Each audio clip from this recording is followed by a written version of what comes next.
Hey guys, just a quick prequel to the video you're about to see of the year-and-a-half anniversary. I noticed just now when I was editing it, there was a lot of sniffling, a lot of that in the video, and I just wanted to say, please excuse me beforehand. Uh, what I had just finally gotten over the initial pollen rush that hit us, and I had finally built up a little bit of a tolerance to just everyday exposure. And then today I was playing with my little sister in a new tent that they got that they had been leaving open. So it was obviously just a pollen torture chamber, basically, just filled with pollen. And of course, when we get in there, she wants to zip it up. So I was still battling that a little bit. Just didn't want to freak anybody out who thinks, when you have jaw surgery, your sinuses are permanently just messed up. So that's all that is. Again, I apologize if anybody thinks that that's rude, but just having fun with the sister, and everything is perfect. So enjoy the video. Hello. That's my Barack Obama. Hello. That's all I got though. In fact, I'm not Barack Obama. I'm Brandon, and I had my jaw surgery a year and a half ago. I had it on October 30th, 2007. And today is April 30th, 2009. So it's been a year and a half, but it doesn't seem like nearly that long. It seems like the surgery was just a few months ago at most. And it's crazy because I still don't take for granted at all how much easier it is to eat and chew. It's crazy how something that you do so often and that's so important as eating and chewing, it's almost like breathing. When you take something like that and improve it so drastically, it just makes such a huge difference. Because before the surgery, I had barely any of my teeth fit together. Like if you go and watch the very first video that I recorded 24 hours before surgery, you can see when I bit down, I only had like 2 spots where my teeth fit together. So, and it wasn't something that I was consciously aware of because it had just been like that for so long. You just naturally adapt. So I didn't really know what I was missing. But I remember the first time I ate solid food, several months after the surgery, when I was able to really chomp down and really eat something. How my cheesy line is, it felt like a blender was in my mouth because it was just like a whole nother universe. Like I had been an herbivore and now I was a true carnivore. So it's just every single meal, I still just love that feeling of being able to just, all my teeth come together just like they're supposed to. And I couldn't be more happy and satisfied with the results. My surgeon was just unbelievable, and the process went as smooth as it could go. No complications, a quick recovery. And by the way, the surgeon's name was Dr. Wadowski in Richmond, Virginia. And I would recommend him 200%, no matter how far you have to drive. I'm sure there's qualified surgeons all over the country, but I just can't recommend them highly enough. And I finally got all the videos up on the blog. So at jawsurgeryblog.com, all the main content is on there. I still have some little tweaks that I want to do just to add even more information, because I've already been getting lots of emails and comments from people saying how helpful it is to see someone go through the whole process. Because I've got, like I said, the first video I recorded 24 hours before surgery, and then there's dozens after that.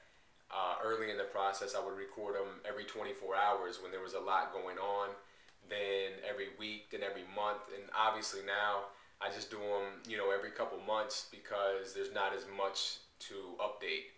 But I will continue to do those, and as more people start coming to the site, I may even start doing some maybe video question and answer sessions, because it's always amazing how many people are actually going through this surgery. It's a lot more common than I ever thought. And one of the first things I'm going to do is go back through the videos. Right now on the blog, all the videos are there in sequential order, so you can go through all of them. but I'm gonna go back and kind of add my commentary from now.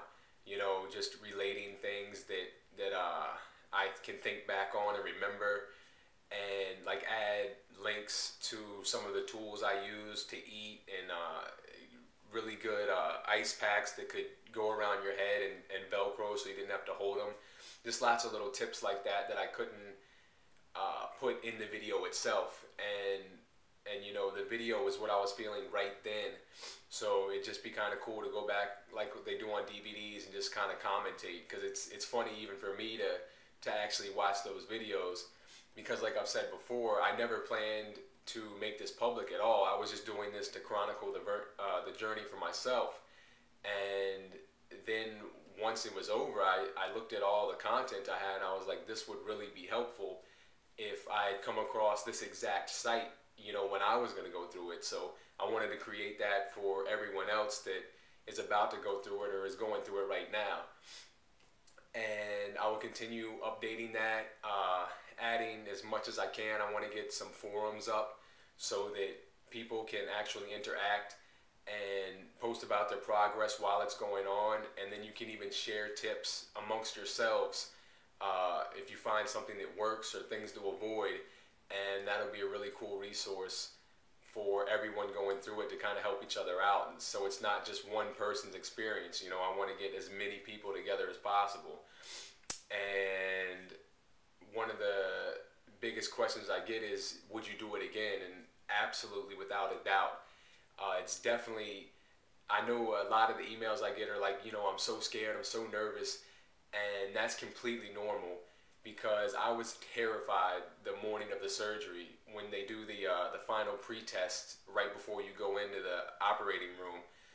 They said my resting heart rate was like 30 beats above what they had tested, you know, 2 weeks before, because I was just so scared. I was like, just give me the knock me out drugs and wake me up when it's over.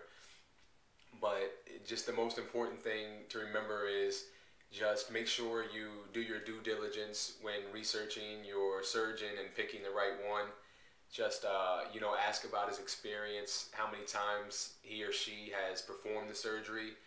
And as long as you are really comfortable and confident in your surgeon and you do everything you're supposed to do, then you're going to be completely fine. I know there's a lot of horror stories that people post on the internet, which may or may not be true. And there are definitely risks and complications possible with any surgery, and especially fairly major surgery like this. But I'm here to tell you that I was just as scared as anyone, and I just did what I was supposed to do, and it was just an awesome process that was 100% worth it. So keep those questions coming. I will keep doing everything I can to help everyone, and the teeth still straight, love them. I'm still wearing the retainers just at night. I do that for, I think he said about a year. The first year you wear them for about 8 to 12 hours a day, and that works out perfectly because I just put them in at night before I go to sleep and take them out before my first meal in the morning. And then you kind of see whether your teeth are settled, or maybe sometimes they take a little bit longer. So you just kind of play that by ear, but that's definitely not a big deal at all. I mean, I don't care if I wear them for 5 years, you know, because they're just at night anyway. So it's perfect. Everything is awesome. Best of luck to everyone out there that's getting ready to do the surgery. I know a lot of people time it during the summer when they don't have school, or they can you know, take some vacation time off for the recovery process. So I'll be right here with you guys, and I will continue adding as much as I can. Keep the questions coming, and I'll talk to you later. Bye.